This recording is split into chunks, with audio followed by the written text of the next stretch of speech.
Avant de relancer Raymond Ivy, quand on parle du cas togolais, c'est-à-dire que avec toutes ces mobilisations qui ont eu lieu dans les années 90, en 2005, tout récemment en août 2017, si je ne me trompe pas. Alors, est-ce que ces mobilisations ne peuvent pas faire fléchir le régime dictatorial? Est-ce que c'est la France qui est derrière et tout? Est-ce que c'est la France qui essaie de tout faire pour barrer la route au peuple togolais d'avancer dans cette lutte démocratique? Je peux ajouter une chose. Vous savez, la simple mobilisation, de mon point de vue, n'a pas suffi à faire tomber les dictatures. Nous avions pensé en 2017 et en 2018 qu'il suffisait que des centaines de milliers de Togolais se retrouvent dans les rues, dans la capitale et à l'intérieur du pays et dans la diaspora, donc des millions de Togolais, pour que la communauté internationale comprenne notre message, notre demande de changement. Mais à l'évidence, cela n'a pas suffi. Cela veut donc dire qu'il manque quelque chose que nous n'avons pas été en mesure de mettre sur la table. David Dossé, est-ce que les mobilisations ont perdu tout leur sens? Ah non, du tout. Alors, je pense que le changement se fera à travers une prochaine mobilisation. Mais la mobilisation seule ne suffira pas. Prenez le cas guinéen. Vous savez, juste après le Togo, il y a eu la Guinée. Et les gens nous ont dit, mais regardez combien les Guinéens sont mobilisés. Et cette fois-ci, en Guinée, ça va marcher. Et on a compris que toute cette masse de citoyens guinéens dans la rue mobilisés n'a également pas suffi à faire tomber le régime d'Alpha Condé.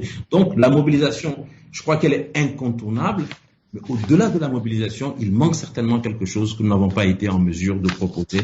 C'est pour cela que, malheureusement, les mobilisations n'ont pas permis d'apporter le changement. D'accord, on va voir la réaction de Raymond Ivy. On va quand même revenir sur le pourquoi cette grande mobilisation, surtout au Togo, n'arrive pas à faire fléchir le régime dictatorial de Faure Gnassingbé. On a cité nommément la France, mais on va quand même y revenir.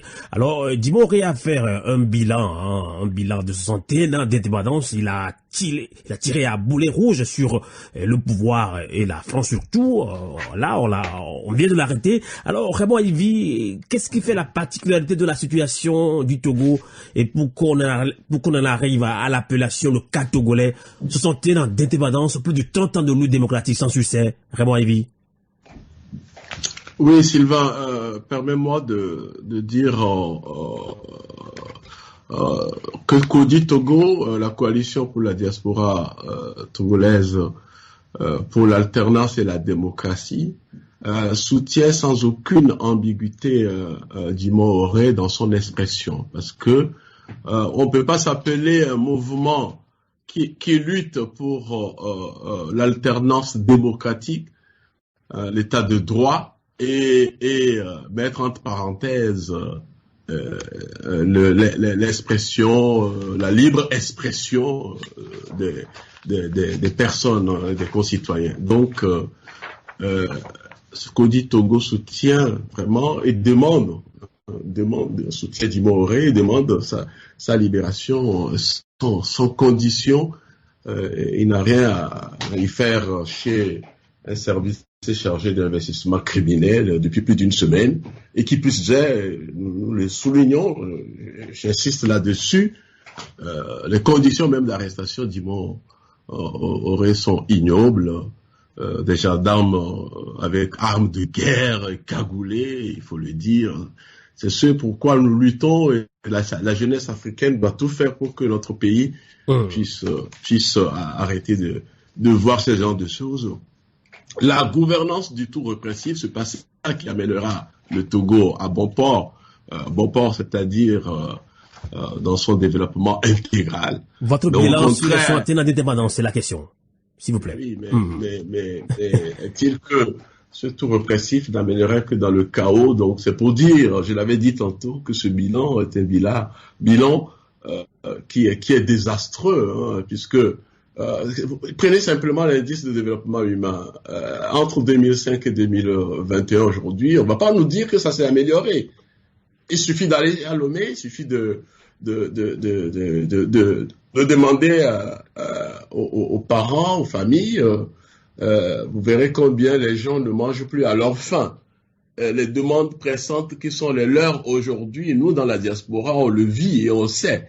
Ce sont des indicateurs assez éloquents pour dire, je vais dire que reprendre... le bilan, il est très négatif. D'accord. Le professeur de cela dit tout à l'heure, je vais reprendre un petit peu ma question ou rebondir un petit peu sur le pourquoi nous ne sommes pas indépendants. Au sein de l'opinion nationale, surtout, le doigt accusateur est aussi pointé vers la communauté internationale, notamment la France. Qu'est-ce qui empêche cette lutte vraiment? Est-ce que c'est la communauté internationale? Est-ce que c'est la France? On vient de parler de Bolloré, qui a dit ouvertement à la justice française, il a accepté, et que voilà, je suis le corrupteur, Faure Gnassingbé le corrompu. Est-ce que c'est la France qui fait tout pour bloquer cette mobilisation qui peut faire fléchir le pouvoir dictatorial de Faure Gnassingbé? Raymond Ivy, selon vous?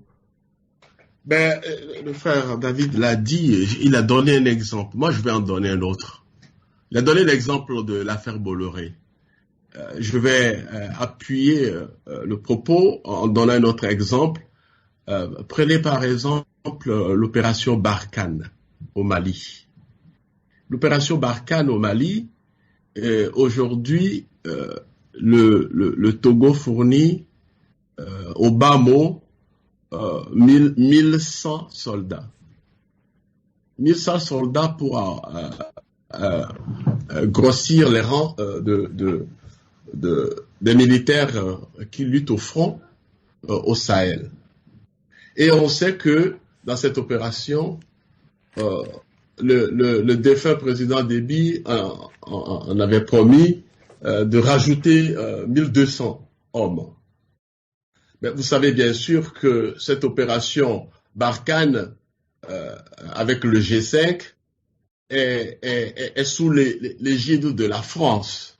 Depuis que le président Hollande, si ma mémoire est bonne, en 2012, a décidé donc dans le Sahel d'intervenir pour pouvoir éradiquer ce terrorisme, et on y est encore toujours. En tout cas, la France, avec ses hommes, y est encore toujours. Je vais donc pointer le doigt, justement, comme vous posez la question, le doigt un peu accusateur de cette communauté internationale, dans laquelle j'englobe bien sûr la France qui manœuvre, puisque nous avons comme pays colonisateur la France, et la France manœuvre dans cette communauté internationale, il faut le dire haut et fort. D'accord. Et je le dis dans le sens que, qu'est-ce que c'est que la communauté internationale? On dit chez nous que une idole que l'on met à l'entrée du village ne regarde que la direction dans laquelle elle est figée, elle est fixée pour. Mais c'est exactement ce qui se fait. La communauté nationale, elle est comme cette idole-là, qui ne veut regarder que dans la direction dans laquelle on l'a manœuvré pour figer et fixer. Il suffit de voir. Aujourd'hui, que fait les dictatures de l'espace francophone? Elles troquent le développement et les libertés fondamentales avec cette communauté internationale. Si ce n'est pas dans les affaires du business avec le deal corrupteur corrompu, c'est sur l'autel donc de pouvoir sacrifier certains hommes sur le front. Et chez nous, c'est les hommes de treillis qui sont sacrifiés au front. Pour cela, combien de bilans avons-nous sur ce qui se passe sur ces hommes de front au Sahel? Non. Et donc, ceci pour dire quoi? Pour dire que cette communauté internationale à laquelle s'est adossée ces dictatures-là, se sont adossées ces dictatures, et notamment la nôtre, comme celle du Tchad et d'autres,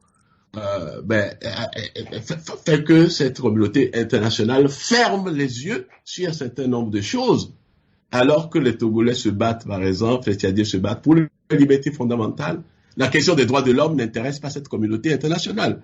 Si cette question des droits de l'homme, par exemple, intéressait cette communauté internationale, il y a longtemps que, au niveau du Togo, tout ce qui est comme facture que l'on connaît sur le registre des droits de l'homme, je crois qu'on aurait déjà on aurait déjà résolu les problèmes donc sur les questions de liberté fondamentale. On n'aurait plus aujourd'hui à développer là-dessus. Voilà encore un exemple pour ajouter l'exemple de l'affaire Bolloré qu'a cité le frère David, pour montrer combien cette communauté internationale à laquelle s'adossent nos dictatures de l'espace francophone surtout, où la France manœuvre dans cette communauté internationale.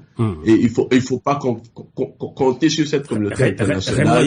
Est-ce que ce n'est pas trop facile d'accuser tout le temps la communauté internationale, puisque le problème togolais est à la fois exogène et endogène? Alors si la France fait partie des problèmes exogènes, quel est le problème endogène alors? Sylvain, je l'ai dit même dimanche dernier au meeting de nos amis, de nos frères tchadiens. Ce n'est pas parce que nous disons que il y a une responsabilité de la communauté internationale que nous n'avons pas nos propres responsabilités individuelles et collectives. Nous les avons aussi. Et pour donner l'exemple, je disais que, attention, j'ai cité une métaphore en disant que vous savez, nous sommes dans une course de marathon, et un marathon, ça ne se fait pas tout seul. Et donc, si nous voulons vraiment nous émanciper, que ce soit sur le plan politique, sur le plan monétaire et sur le plan des droits de l'homme, etc., il faudrait sur le plan même éducationnel et scientifique, aujourd'hui avec le numérique et tout, il faudrait que nous sachions que un marathon, cela ne se fait pas seul, ça se fait à plusieurs. On va revenir. Il faut mutualiser nos efforts. C'est pour ça que aujourd'hui, je termine. Tout ce qui se passe au Tchad, dans l'espace francophone, nous intéresse. Ce qui se passe au Mali, dans l'espace francophone, nous intéresse. D'accord. On va revenir sur le problème endogène. Alors, il faut qu'on soit clair dans cette émission. On doit parler sans langue de bois. Alors, professeur David Dossé, merci de nous accompagner en ligne depuis Lomé. Je rappelle que vous êtes premier porte-parole du mouvement Togo Debout. Togo Debout, c'est un grand mouvement qui doit normalement rassembler tous les citoyens togolais qui combattent ce régime dictatorial. Certains estiment que le problème togolais est à la fois exogène et endogène. Alors, la France est nommément cité, la France, ce nom revient tout le temps avec insistance dans le débat de la situation sociopolitique au Togo et celle de plusieurs pays de l'Afrique francophone également. On se pose la question, comment parvenir à éradiquer ce fléau, puisque vous-même vous l'avez évoqué tout à l'heure, David Dossé? Oui, dans mon intervention initiale, j'avais également pointé un doigt accusateur sur l'élite togolaise. Et je crois que c'est un volet qu'il ne faut pas occulter si vous voulez qu'on parle de toute cette cette insuffisance qu'il y a eu en interne. Donc vous voulez mettre l'accent d'abord sur le problème endogène? Absolument. D'accord. Je crois qu'il est important de dire que nous avons une élite qui a failli. Qu'est-ce qui ne va pas? Si vous regardez, il y a très peu de personnes, je pense qu'on peut même les compter sur les doigts d'une seule main, il y a très peu de personnes qui osent se prononcer sur des situations qui, ailleurs, je veux parler de pays démocratiques, auraient suscité des tollés de la part d'intellectuels, de la part d'universitaires, de la part de scientifiques, de la part de littéraires, etc., etc. Mais ici, tout se déroule dans un silence assourdissant et cela donne l'impression que c'est une situation qui est acceptée par tous, une situation qui est anormale, normale, acceptée par tous parce que insuffisamment dénoncée. Et on a le sentiment à un moment donné que c'est toujours les mêmes qui crient. Est-ce que ce n'est pas parce que les gens ont trop peur d'être emprisonnés? Oui, Sylvain, dans la vie, je pense la vie est une question de choix. La vie est une question de choix. Il y a une façon de dire les choses sans injurier, mais en restant dans les faits. Et les faits, une fois que vous dénoncez les faits, personne ne peut, de mon point de vue, vous empêcher de dire, par exemple, que je ne sais pas quel exemple je vais prendre. Si on vous dit, je reviens encore à l'affaire Bolloré, parce que pour moi c'est inadmissible, si on vous dit que votre patrimoine national a été bradé, le port national a été remis à un homme d'affaires français, en total désavantage des intérêts des citoyens, si vous le dites, je ne vois pas quel risque vous encourez, parce que c'est une situation réel, c'est un fait, c'est factuel. Mais si vous vous taisez, finalement, on a l'impression que vous vous accommodez de cette situation. On va en parler tout à l'heure. Alors, voilà. il y a également un problème, hein, David Dossé, je ne vous coupe pas, vous allez y arriver. Au sein de l'opinion, également, le doigt accusateur aussi pointé vers la classe politique. Hein. Il y a toute une guerre de leadership qui anime le marché de l'opposition togolaise et aussi de la société civile. Ça, il faut qu'on le dise. Hein. Alors, que faut-il faire, David Dossé? Que faut-il faire concrètement? Il y a des auditeurs qui me crient, Sylvain, on a tout fait. Que reste-t-il là encore à faire? Non, je ne pense pas qu'on ait tout fait. On a pensé qu'on avait tout fait en mettant dans les rues des millions de Togolais. Mais aujourd'hui, on se rend compte que la mobilisation seule ne suffit pas. Prenez le cas guinéen, prenez le cas ivoirien. Encore une fois, lorsque M. Ouattara a voulu se présenter pour le 3e mandat, les moralisateurs n'ont pas cessé de déferler sur les réseaux sociaux pour dire oui, la classe politique togolaise devrait s'inspirer des politiques ivoiriens. Regardez comment les Ivoiriens font, Et finalement, on a vu que les Ivoiriens se sont cassés le nez. Les mêmes moralisateurs, lorsque les Guinéens étaient dans les rues par millions, ils ont dit regardez comment les citoyens guinéens se mobilisent, oubliant que nous nous étions mobilisés davantage. Donc, on a tout fait, personnellement, je ne le pense pas. Mais au Togo, on parle de guerre de leadership au sein de l'opposition de la société civile. J'arrive, je vais arriver à ce problème, cette thématique tout à l'heure. Ce que je voudrais dire, c'est que je pense qu'on a fait beaucoup. On a énormément fait, mais on n'a pas tout fait. Alors, ce qui manque, permettez qu'on ne le dise pas tout le temps ou qu'on ne le dise même pas ici, parce que ce sont des réflexions profondes qui ont été menées en groupe et qui nous ont permis d'identifier un certain nombre d'insuffisances qu'il va falloir corriger si jamais on se retrouve dans une situation similaire à ce qui s'est passé en 2017 et en 2018. Donc, il y a eu des insuffisances, mais nous n'allons pas les exposer ici. Toutefois, une chose aussi est inacceptable, c'est moi on m'a mis, j'avoue que personnellement, je me mets rarement dans des groupes, de façon même exceptionnelle. On m'a mis dans plusieurs groupes, j'interviens de façon exceptionnelle. Et à certains moments, je suis dans des groupes, mais je ne lis plus jamais les échanges parce que, en tant que citoyen, j'aurais espéré que dans ces groupes, on puisse faire des propositions. David Dossé, vous allez continuer, ne vous en faites pas, on a du temps. On va être clair pour nos auditeurs. Quand vous parlez de groupes, vous parlez de réseaux sociaux, des groupes WhatsApp, etc. Tout à fait, oui, je m'excuse, je parle des réseaux sociaux, effectivement. Et donc, c'est un terrain, justement, où cette guerre de leadership apparaît. Et c'est pour ça que j'en parle. Et malheureusement, il y a des personnes qui ont une certaine notoriété sur les réseaux sociaux, mais qui ne se servent pas de cette notoriété pour faire avancer le débat. David Dossé, il y a des leaders d'opinion qui pensent qu'on ne doit pas faire de la politique à travers les réseaux sociaux, que nos leaders politiques ne doivent pas écouter ces ragots sur les réseaux sociaux. Oui, mais quoi qu'il en soit, vous avez des centaines de milliers de Togolais qui sont sur les réseaux sociaux et qui lisent ce qui est écrit.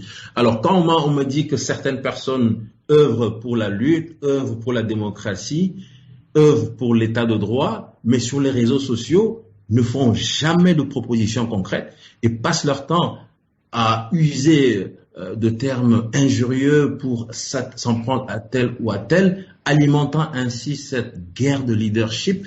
Finalement, je pense que nous sommes tous concernés, nous sommes tous salis par cette situation que nous avons vécue sur les réseaux sociaux. Cette guerre de leadership, elle existe au Togo, elle existe ailleurs. Ce n'est pas simplement au Togo, mais à nous d'avoir l'intelligence de ne peut-être pas l'alimenter par... Je donne juste un exemple, hein, si vous permettez. Allez-y. Allez-y. La fois dernière, j'étais invité avec d'autres à intervenir en ligne sur le 61e anniversaire de notre pays, et c'était quelque chose qui avait été organisé par Togo Debout, pas du Togo, mais la coalition internationale. Et après, on m'envoie un post dans lequel quelqu'un a eu l'intelligence, je crois, de faire une comparaison entre une réunion en ligne virtuelle de monsieur Agbeyome Kodjo, où il y aurait eu tel nombre de participants, comparé à... Sincèrement, je me suis posé la question, mais qu'est-ce que ça apporte à la lutte que nous sommes en train de mener? Donc, s'il faut maintenant comparer le nombre de personnes qui se sont mises en ligne pour suivre telle activité par rapport à... C'est ça qui va faire avancer la lutte. C'est ça qu'on appelle guerre de leadership également. Voilà, mais c'est triste. Et c'est triste. Et tout cela ne fait que servir le pouvoir en place. Donc moi, tous ceux qui s'adonnent à ce genre de comportement, sincèrement, je commence à me méfier d'eux. Parce que je me dis, au lieu de nous permettre de nous concentrer, de nous focaliser sur l'essentiel, c'est des gens qui nous font de la désinformation, qui manipulent et qui détournent notre regard sur des choses qui sont totalement futiles. D'accord, on va continuer avec vous. On parle également du militantisme qui a pris un peu le dessus de ce combat que nous menons. Je suis militant de tel parti politique, de tel mouvement, de ça. Est-ce que nous ne pouvons pas sortir un peu du militantisme politique, ou bien nous sommes des fanatisme politique, sentimentalisme politique? Bon, je sais que la question fâche quand on la pose, quand on parle de militantisme. Moi, personnellement, je ne dis pas, je ne conseille pas à des militants de partis politiques de quitter leur parti politique, mais de penser d'abord au Togo d'abord. Et bien sûr, vous posez la question du patriotisme, et je suis totalement d'accord avec vous. Mais la question fâche beaucoup. En fait, il faut vraiment se demander si tout le monde a cette fibre patriotique. Vous savez, il y a des pays dans lesquels vous pouvez aller proposer de l'argent pour que des actes soient posés au détriment de la nation. Vous pouvez proposer tout ce que vous voulez. Ces personnes mettront en avant leur fibre patriotique et ne céderont jamais. Mais prenez le cas de nos pays africains. On a des chefs d'État qui sont prêts à brader le patrimoine national. On a des chefs d'État qui sont prêts à prendre des actes qui vont à l'encontre des intérêts de leur peuple, tout simplement parce qu'on leur propose ensuite de conserver le pouvoir. Vous voyez, prenez un pays quelconque, l'Allemagne, la France, allez-y, en tant qu'Africains très riches, proposez-leur beaucoup d'argent. Je parle des hommes politiques, ceux qui sont au pouvoir ou ceux qui sont dans l'opposition. Dites-leur, écoutez, je vous apporte telle somme d'argent pour que vous fassiez ceci, etc.